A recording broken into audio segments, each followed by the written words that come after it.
Welcome to another episode of Hacks and Hobbies. In this episode, I get to speak with Sam Dossa. Sam, thank you so much for coming on to the podcast. Thank you very much, Junaid, for inviting me.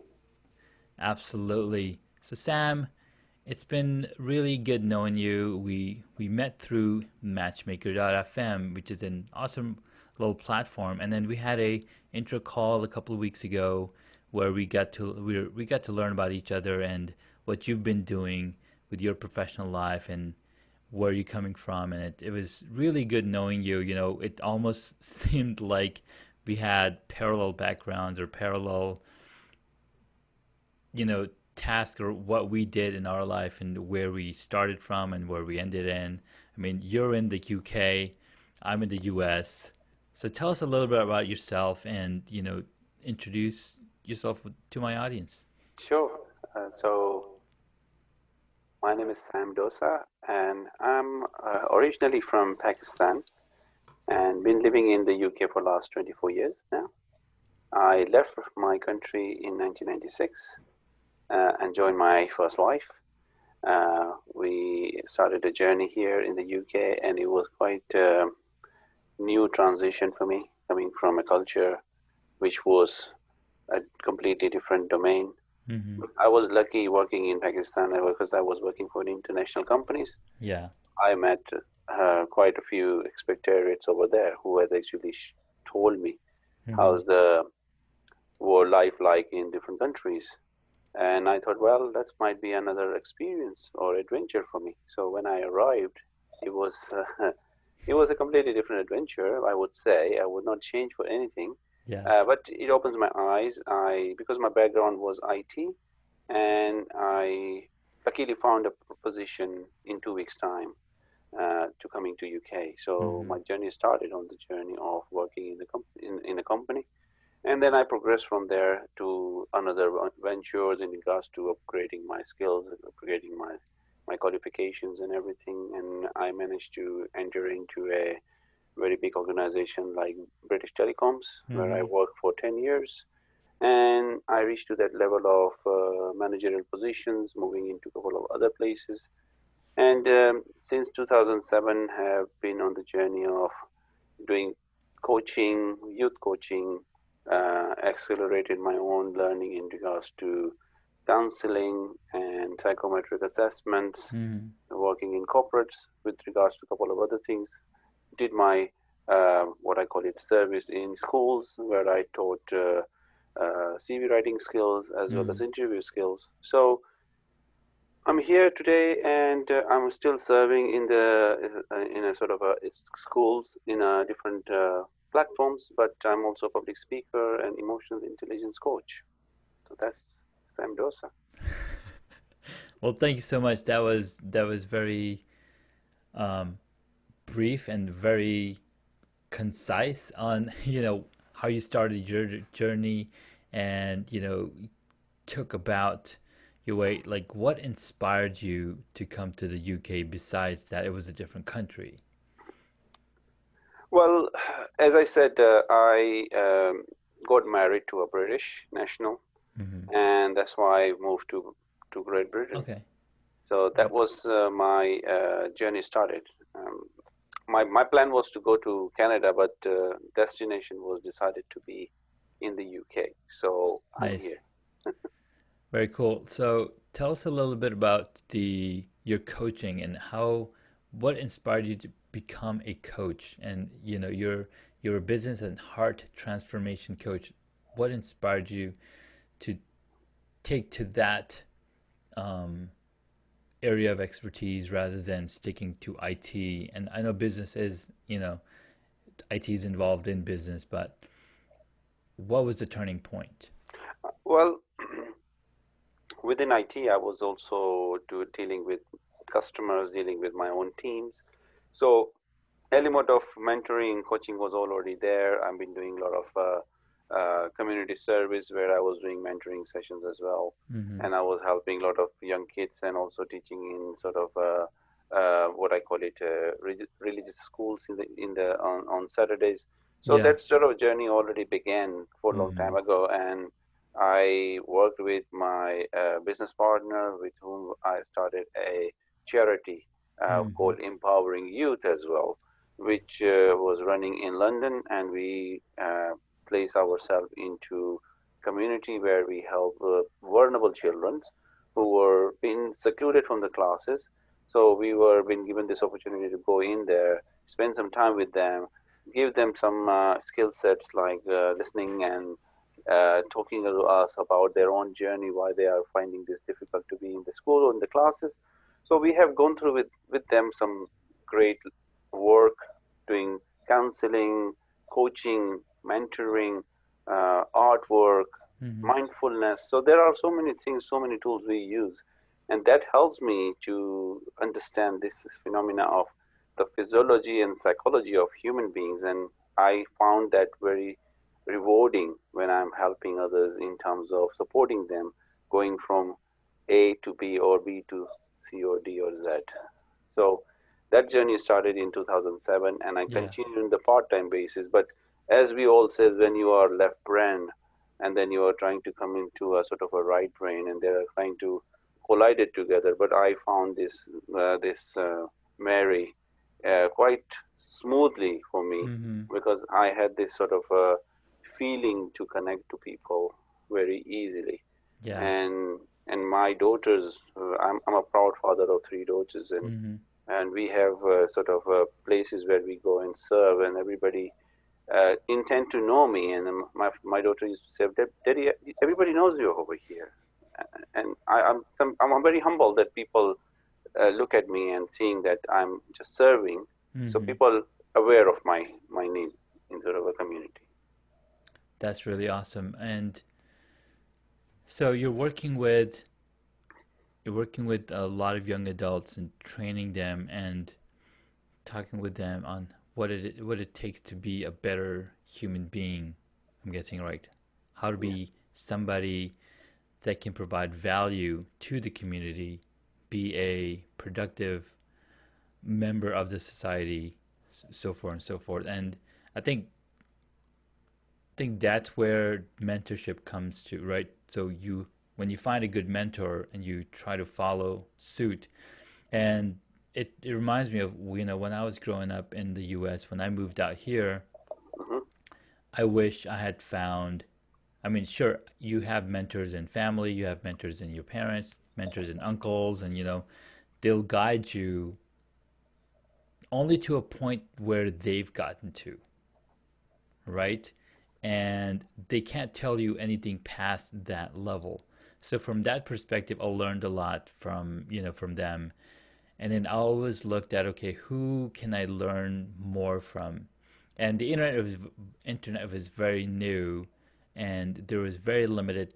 Like coaching was a term reserved for sports, right? It was not. Life coaching I was coaching. a foreign concept.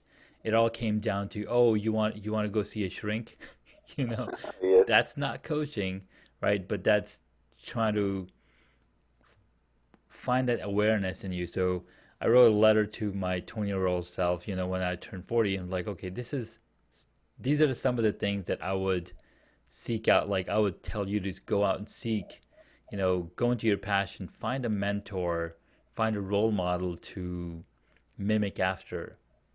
And I think around the same time, I was traveling for work, and I was probably in my 20s, and I ran into Tony Robbins.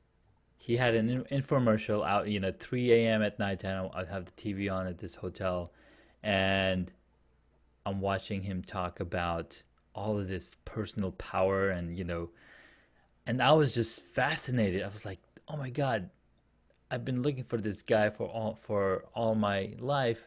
But what's also interesting, being Muslims, being of the religion, and because you mentioned, you're working with the local Islamic centers, local religious centers to help create that youth sector, that youth program to help guide. And I think there's a lot of things that we, as human beings, we tend to ignore. Like we have in the Quran and we have in the Sirah so many amazing leadership examples that we kind of ignore because they're they are easily accessible, but they're not as, I don't know what the term is, but like how would you define that? Because I think there's a lot of mentorship in there as well, but maybe there's a negative connotation associated to that. So how would somebody escape that? Because I think I noticed that in myself as well when I'm telling my kids to go read their para or Quran or whatever. I feel that um it's not very I'm not presenting it in a very invitational format. Like it's almost feels like a chore rather than something that's closer to heart. So how can we, like, how what did you do to make it more appealing, I think? Parents' responsibility is to do first themselves before they can reach other people. Because if they Yeah, are not doing themselves, and they are you going to say to your son or daughter, then do those sort of things, and you're going to think about it. They don't do it. Why should I do it? right. What's important to me? Yeah. But they are not following it. Why are they asking me to follow it? Why they are asking me to um, do my namaz 5 times, and why should I do this, and why should I read that, and why? So it's about you as a parent first Mm, to show that you are doing this, and then they will follow it. It's okay, if my dad is doing it, it must be something I should follow it through. yeah. Because otherwise, what's going to happen is they have 100,000 questions, because we are living in a very multicultural society. Yes, we are. Yeah, so you are living in a society where you are mixing with all sorts of religion people. Yeah, and Mm-hmm. when our children goes into school, when they are putting a scarf on, or when they are putting something on, they are being questioned. They have been asked several hundred questions, and because in the media there is so much going on right now, Mm-hmm. we are the simple target. But fortunately, right now, as we are going through with this COVID-19, a lot of things has happened, because everybody has to put on a mask. Everybody's put on a scarf. Everybody's have to wash their hands. Mm-hmm. Everybody has to do a lot of other things, which we as human, which we as Muslim are already doing it We've for been doing it 1400 for ages. years. Mm-hmm. Yeah, so it is nothing new for us, but for them to follow it through is complying a completely thinking process is changing right now, and Yeah, it is. accepting and acknowledging it, and then it's becoming compulsory to everybody to just follow it through. And for our communities, we do not have to tell them anything, because they are already following it. We just have to say be hygienic. Exactly. So for parents have to show, you can't just dictate something to your children. You need to show them that this is how it's happened. This is how you do it, because otherwise they will do it, but they will not do it the way you prefer to be done, Mm. because you haven't taught them and you are expecting them to do something. No, that's a very good point, and I think I can attest to that to my dad because he would tell us, but then he would also go. Like even to this day, right? He's probably in his 70s.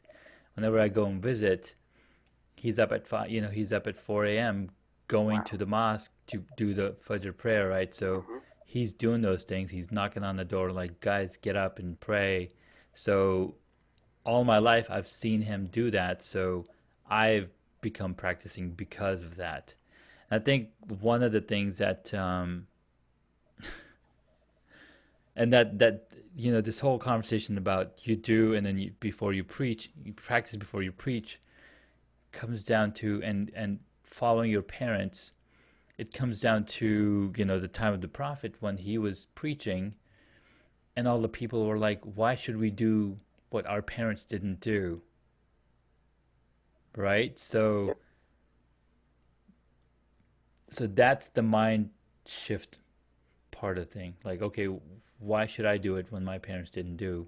Well, But my parents, but at that time they did not have the guidance. they didn't They have the did not guidance have the right exactly. guidance been given to them. What is the right guidance? What is right guidance to you? You are being The prophet has been giving you that guidance. This is the guidance. Yeah, I understand your parents were not being given the guidance, even though they were given the guidance from different prophets, but they did not follow those They didn't guidance, follow through. Yeah, follow through. So they have several hundred questions, as well as our children have been brought up in this society, which is allowing them to think outside the box. They are yeah, critical thinkers.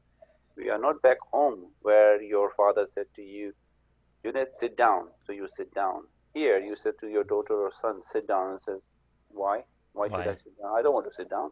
I want to go out, or I want to go to my room. Or Yeah. you can't go to her room or his room without knocking, whether otherwise you are intriguing in their privacy. Mm-hmm. Did we have those sort of privileges? No. We We didn't were have the living privileges. we were living in a two bedroom apartment, and we were about 7 people in the house. So we Wow. were all in the one house living together. There was no privacy. Yeah. So, so there is completely contrast of how we were being brought up and what sort of values we have brought up with us and what sort of value we're giving to our children now. Yeah. Yeah, that is respect is very important. That you respect your elders, very important. When somebody comes in the house, you need to make sure that you respectfully give them a salam. You make sure that you offer them something to drink. So Yeah. these are all qualities have to be instilled in our children. You can't imagine that you are sitting on the sofa and somebody comes in and your children are just watching TV or they are playing on their PlayStation and they are not giving an eye contact to your Mm-hmm. somebody coming at home. So these are being instilled by the parents, and these are all the values have to be instilled by the parents. You can't. They are going to go to school and they're going to learn so many things in the school. Correct. Absolutely. Absolutely. You're 100% correct because I now that you mention, and it's something that's been on top of mine. It's on the back of my mind. Hmm. We got to watch what we're doing because the youngest one is learning from the older siblings, and all the words that she's using, all the activities and all the behaviors, right? It's all learned behavior. We didn't teach all of that. So it continues on as they grow older. So we've got to be better human beings, better Muslims, better people ourselves before we expect someone else to do it. We just have to be better human being. It's not about the connotation of whether a Muslim, whether a Right, Hindu, right. whether a Better Christian, or human whether beings. anybody, any religion. You just have to be very, first of all, being a human being before you can completely attach to yourself to any religion. If you are Yeah. not a human being, your religion is not going to do anything to you. Right. You're absolutely right. You're absolutely right. Thank you so much, man. It's been on top of mine, and it's like, okay, how do we fix it? Like, okay, Hmm. I got to do it before I can enforce it, or before they can follow along. Hmm. Hmm. Beautiful. Absolutely. Because So, you have been supported by your father. Your father has created a habit of showing you, and he has been the preacher. He has yeah, been your guide. He never left you saying that, Junaid, just do it. You will never say anything to your father, say, no, daddy, I'm not going to do Abu, I'm not going to do it. yeah. But you're going to respect him and say, yes. Yes, I'm Whether gonna. you do it or not do it is another thing. That's a Correct? different thing. Yeah. Amen, brother. Amen. Amen, bro. Amen. So, what are some of your motivations for the things that you're doing today, and for the next 10 years? What are some of the plans? Junaid, me and my wife, we were planning to do a lot of things in terms of bringing people to a platform where we invite them to share our platform here in the UK. Mm-hmm. And there are a lot of people who want to be public speakers, so we bring public speaking sort of people to come and do the public speaking on the platform, Yeah. and then they can share their stories, they can talk about their business. This is one area. My wife has started a charity, and Mm. she helped a lot of women in the field, not only in the UK, but everywhere in the world, Yeah. wherever the requirement is. So we are working hand in hand to help as many people we can try to. And this is all about creating a space, safe space for people to be present in the place where we can help them to go forward. And our ambition is to work with is a collaboration we are looking at. There is Mm. no competition in that. There's no competition. Yeah. No, this is collaboration. We work with everybody and anybody, but depending on how they suit with our values. We can't work with everybody. We have to set our values. If Mm-hmm. they set with their values, is not going to merge together, is not Yeah. going to be good marriage. So we want to make sure that the marriage is very clear, pure, that Mm-hmm. those values are working together, and we are have the same direction to help the humanity. That's what our thought is going forward in our life. Fantastic. So give us a little, give us some of the tips and in the coaching platform that you're running, right? You mentioned specializing in burnout. So Hmm. how can somebody um, avoid burnout? What are some of the few steps that somebody can take to You avoid know, burnout? burnout is one of those things which develops slowly. It's like a silent and deadly thing, and it's individual choice how they look at it. I've been through that sort of a journey of myself as well. Mm-hmm. And what we do is we avoid a lot of things. Our health does not come first. Our health comes the last thing in our life. Mm. So that affects us so dearly. What happens is that we completely neglect ourselves. So let's say, for example, when people are burning out, means they are not looking after their mentally, they are not helping yourself mentally, physically, and emotionally. These three factors affect them very dearly. Mm-hmm. So you are not sleeping enough, you are not having good night's sleep, then you are awake very early, or you are completely freaking out in the morning because you did not sleep correctly and you are Yeah. completely exhausted.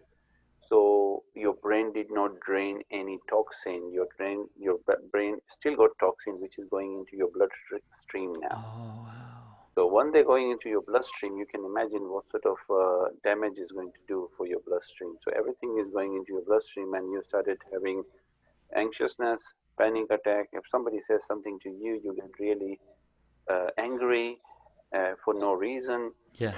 And husband and wife are having so much argument, or you are outside on the road. If somebody cuts you off, you are swearing and you're Mm. shouting and you're honking and all sorts of things, because you are not looking after yourself. Whatever you find something, you just eat and just put it in your mouth, your junk Mm. food going in, Yeah. and your body is getting bloated and everything.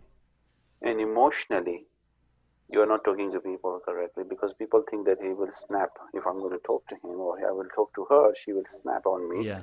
But rather not talk to them. So you are emotionally getting overloaded, you are suppressing a lot of things into your body.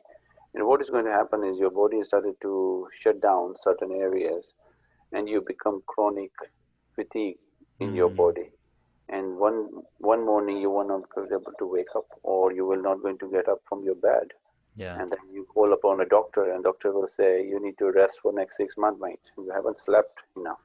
Yeah. So you started taking sleeping pills. You started taking a lot of other things to get survive. Because what happens is universe shows you a lot of signs.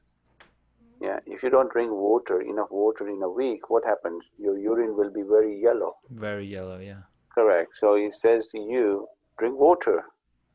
Yeah. When you're getting lethargic, or your head started to spin, what happened? You're not having enough sleep. Mm-hmm. So Because there are those a lot of toxins. things. Yeah. Yeah, absolutely. Your toxins are not draining from your head. You are constantly keeping all those toxins, and your toxins started going into your bloodstream. And our chemicals imbalance becomes very dangerous to us.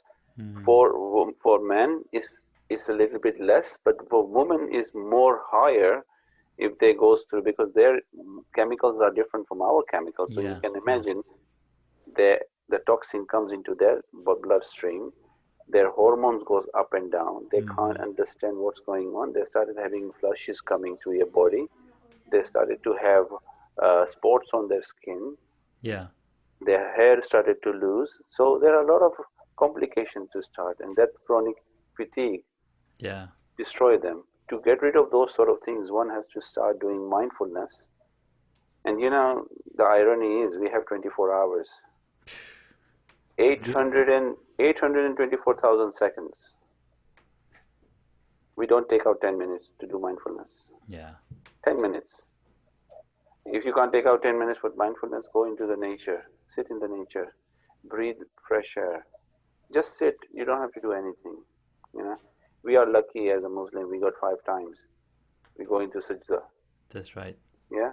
Yeah. And the sajda, what does it do? The blood stream comes into your head.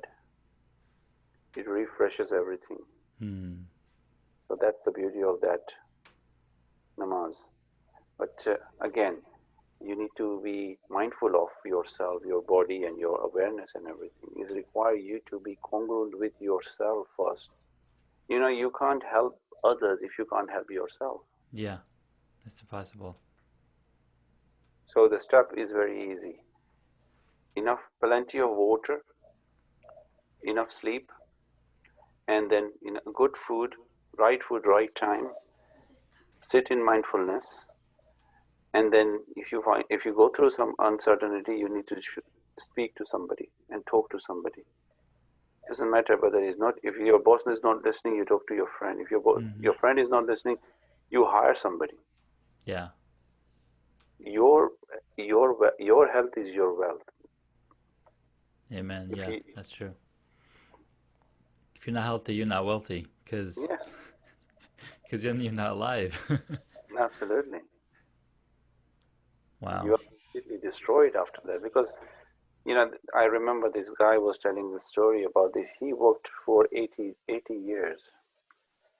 Yeah, and when he was older, Yeah. he gone through with his journey earning money. One day he was on the bed, and all the money he earned was spending on to be him to get recovered. To recover. Yeah. So he wasted his entire life just to see that. And a lot of people talk about this husband and wife. We are saving for our, when we get retired, we're going to spend time here, we're going to spend time over there. By the time you retired, one person got ill and he passed away. You did not enjoy your You didn't time enjoy the time. when you had everything. You just wanted to keep it for your retirement. People not started to living in this present moment. That people are thinking we want to make sure that our future is bright. Yeah. But who have seen the future? Nobody's seen the future. Yeah. Yeah. You know, Look we at the. we we say the past is your past is a history, future is a mystery. You live in the present. That's why it's called the present day. Yeah. It's It's the a present. present. Yeah, it's a present for you. But we don't live in the present. We live in the past or in the future. Oh. We forget to live in the moment of bliss and joy. You are surrounded with so many things. There is this is when you are anxious or when you are very upset or when sometimes you're going through so many things, we look to find the solution everywhere. Correct? Mm-hmm. But we do not look under our nose because the solution is there. So this guy wakes up in the morning and he smells something. This was so disgusting smell, I could not bear it. So he was searching where the smell coming from. So he opened the fridge, he checked in the garbage dump, and he looked at everywhere, outside, inside, and then he realized there was something stuck in his mustache. Couple of days food was stuck there which has been rotten. Mm. And sometimes we are looking outside everywhere to find the solution, but sometimes we do not look underneath our nose. And that's what happened. Um. Hold on 1 second. Yeah, that's fine. That's fine. You wanna say hi? Say salam alaikum here. Assalamu alaikum. Hello. All right. You guys can pick whatever you want, but you not let me pick. just tell him that Baba told him to pick. Let you pick. All right. So we both, my wife and I, we both work from home. So Mhm. That's fine. Um, our niece who comes over till 5 o'clock, so she left at 5 o'clock, and Uh, he's past 5. So they're like, "All right, what do we do? What do we do? We want to go play outside." Like, go play outside. They want to watch TV. So you know, kids. oh yeah, mate. I've been through that journey as Yep. well. So and I think I updated my calendar for next few weeks because initially I had this set up, 4 and 5 o'clock, But then I was like, you know what? I gotta be off the computer at 5 o'clock, so then I can spend time with the kids. Hmm. So let's see how that goes for the next couple of weeks. But it's really, it's really enlightening talking with you, and a lot of the things that you're bringing up are I see them. It's like that's why it's happening. This is why this is happening. This is why that's happening. This is why you're tired. This is why I'm tired. This is why the kids are acting out. This is why, I see it like every day for the past 4 months, right? We've been home quarantined, Hmm. living this thing, and You we're know, just you so know, the tired. irony is that children can pick up your emotions. You can imagine that you have a toddler, not a Mm-hmm. toddler, let's say a young child who Mm-hmm. was born Yeah. 6 weeks, 7 weeks, 8 weeks, and mother is anxious. Mother is very tired because she has to wake up in the night to feed the child, and husband is working, so husband has to leave the house, and mom is doing everything, but mom can get exhausted as well. So mom get really tired and very cranky at the moment, but the child gets pick up all those emotions. Mm. Child started to cry. She started to cry. She started, even though she is fed, still she is being changed, everything, but she is picking up the emotions of the mother or a Mm. father, and they act on that sort of basis. Yeah. So our children pick up our emotion and says, okay, Baba is tired, mommy is tired, let's make some noise, and they will crack. Or they will give everything what we want, because they will say, oh, go, open the cookie jar, Do take, whatever you want. Take the just cookies. go outside. Just go outside and eat whatever you want to, or play wherever you want to. But don't disturb me. I just want to have some time to myself. So you can imagine, even though we're going to go into the loo, and sometimes they just knock on the door, Dad, Dad. So you say, what you want? Can't you just give me 5 minutes? Yeah, it's very real, and Hmm. I think that's burnout right there. That's life, actually. That's That's life. life. Yeah, that's What happened is, there is always a way to find the solutions. The more you get active and the more you can work as a team, as mother, father, and your children work as a team. yeah. You have to have a discipline. You have to have some sort of a timeline. Mm-hmm. You can't just tell your children to work for 4 hours and then do more 4 hours. It Yeah, doesn't work like that. doesn't work that way. Even though in the office place where you work, in the office, people will say to you, okay, you are sitting for 30 minutes, then get up and stretch yourself and then sit down, because they want to make sure that your blood circulation is right. That's why people get up from their chair, go and make a tea or a coffee or something like that, and come Yeah, back and then go back to work. Correct. exactly. So children also feel the same thing. Yeah, children also feel the same thing They sometimes. do. Yeah. So we have to make sure that we give them breaks. When we give them breaks, they have a sort of a reward in there. So if you're going to do this, this is your reward. So make sure that you do it right. Yeah, It's about how you communicate with them. Older children now know your tactics.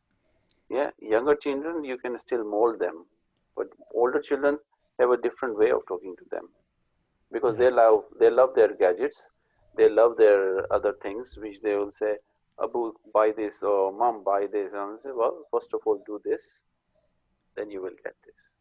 yeah.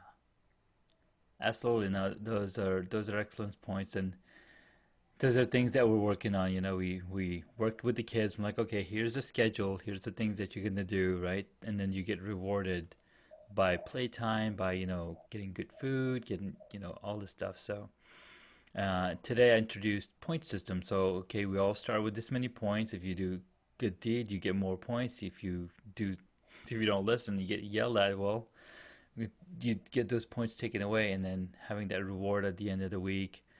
And yeah, it's a work in progress, right? Yes. You can't be a perfect parent.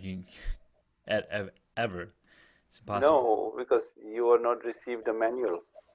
Yes. You Yeah, we didn't receive received. a parenting manual. Nobody has given a parenting manual. You'll That's say, right. okay, this is how it's going to work. If my child is not behaving, I will open page number 75 from the manual and we'll see what has been prescribed in that. We That's learn so true. as we go. Yeah. But again, as a parent, is our responsibility as husband and wife to be mindful of a lot of things.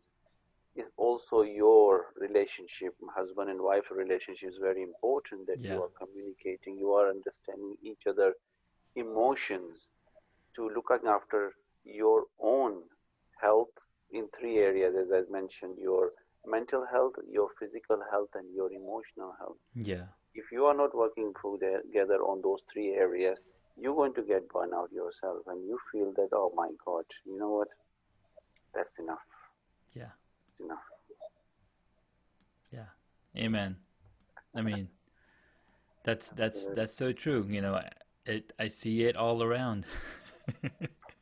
It is a big thing. It's It's a a big big deal. thing. Yeah. It's a big deal because in a lot of cultures we thought that woman is going to look after the house, going to look after the children, and husband is going to be the breadwinner and he's going to do this. But the roles are shifting now. Working together as a husband and wife, you are both working in a very high demanding jobs. So Yes. you have to balance somewhere. You can't rely. You know how much we rely on others, but when it's about you, outsider can actually teach something else to your children, and you will realize that was not what I wanted to teach my Mm-hmm. children. So the influence what they are getting might be not right, Yeah. and then you will feel later on in your life, "Oh, this is, well, I wish I would have spent more time with them." More time with them. Yeah. Yeah. So these are all things we forget, because I've seen a lot of families migrated from India and Pakistan to UK because their circumstances were completely different. They were in that sort of a minority where they were not educated, they were working long hours, and they Right. left their children with their friends or their next door neighbor, and their children grown up now, They're and different. They're they not. are completely lost their values. So this is very important. It's very deep stuff. It Very is. deep stuff. So let's come to the lighter side. I mean, all of these have, there's ways to combat them, there's ways to find a solution and see the signs, right? We have the signs. Just pay attention to the signs to treat yourself and talk to somebody if you're feeling so left out or left alone or, can't handle it all. Well, you got to talk to somebody. Great points. Thank you so much. Pleasure, pleasure. Because what happened is, if you do not talk, most of the time, what happened is, let's give you a simple scenario, Junaid. Um, when you're going through something yourself as a man, Mm-hmm. we put a very brave face. I've done for 17 years in my Yeah. first marriage. 17 years, a very brave face. I've gone through so many things, so many journeys I've gone through. I did not have an avenue where I go and talk to another man whom I trust, or whom I say, okay, you know what, I'm going through with this. Can you help me, please? Can you help me? There was nobody was there. But for women is a completely different thing, because they have this circle of other women who they speak to, and they went out. But they know that if their husband are not going to listen, they went out somewhere else. They will still going to survive longer than the Right. man, because man is suppressing everything in his body, and what that suppressing means, they're creating toxin in their body and Yeah. affecting themselves.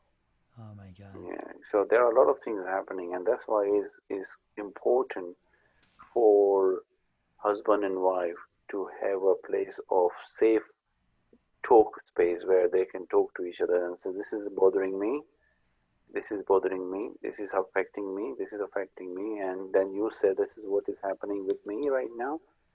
We have been told as a man that you can't be crying. You can't be You should crying. be. You can't be sensitive. Yeah. Absolutely, but that's wrong thing when taught to children from the childhood. Yeah.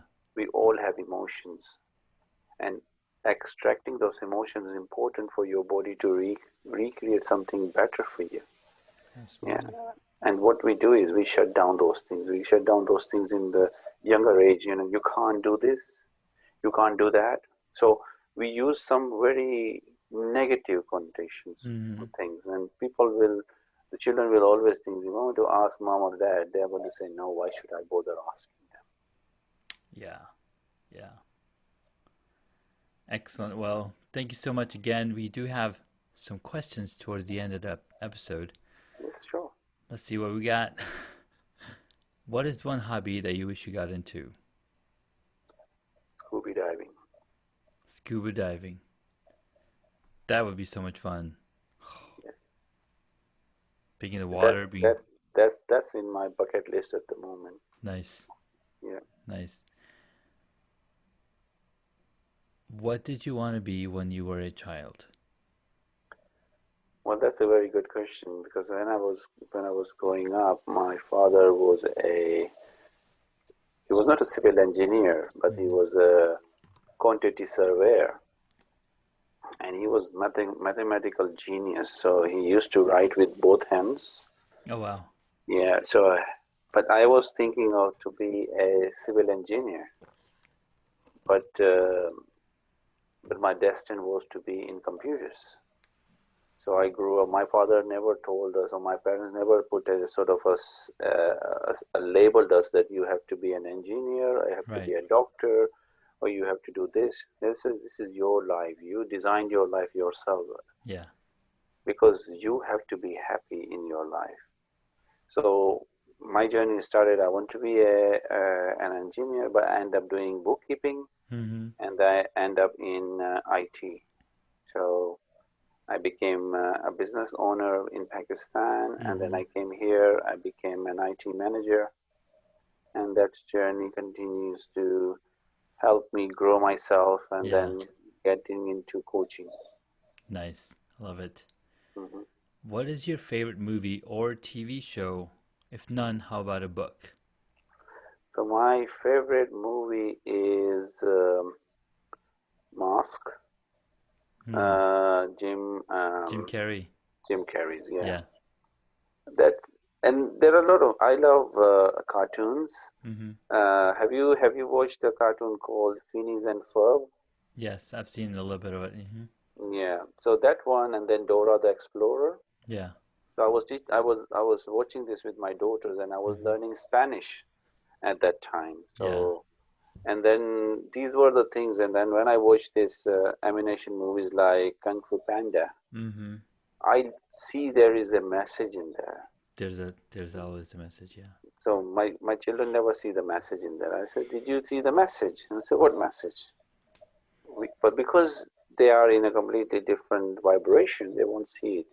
So I will say Kung Fu Panda is one of my great movies. I watch it again and again. Yeah.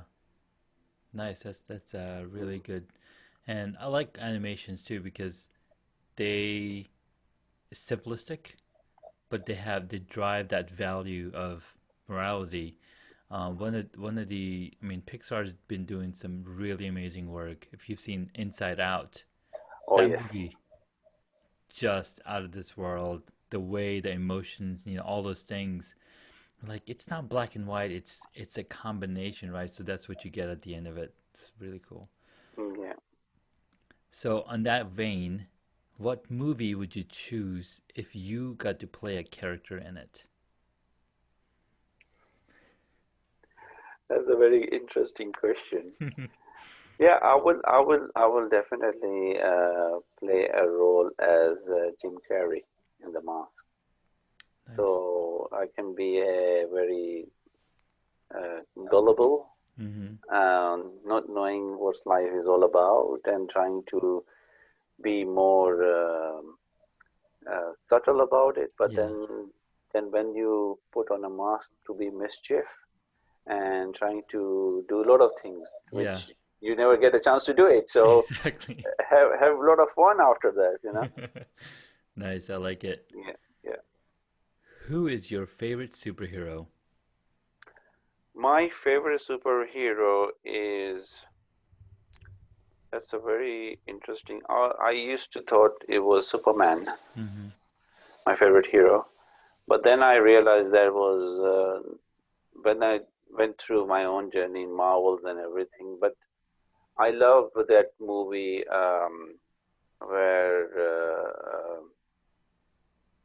which one is that? Have you heard? If you remember that movie from, it's also an emanation movie, which Mm-hmm. is where Scully and Scully.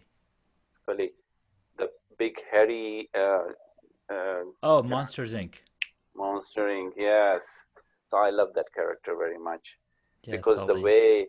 the way he said to that little girl, um, go to sleep and make that gesture and be a very cuddly Yeah, person. So I like that. nice.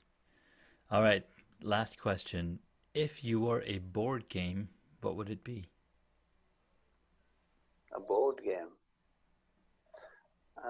chess. Nice. Very calculated moves. Hmm. Nice, I Yes. like it.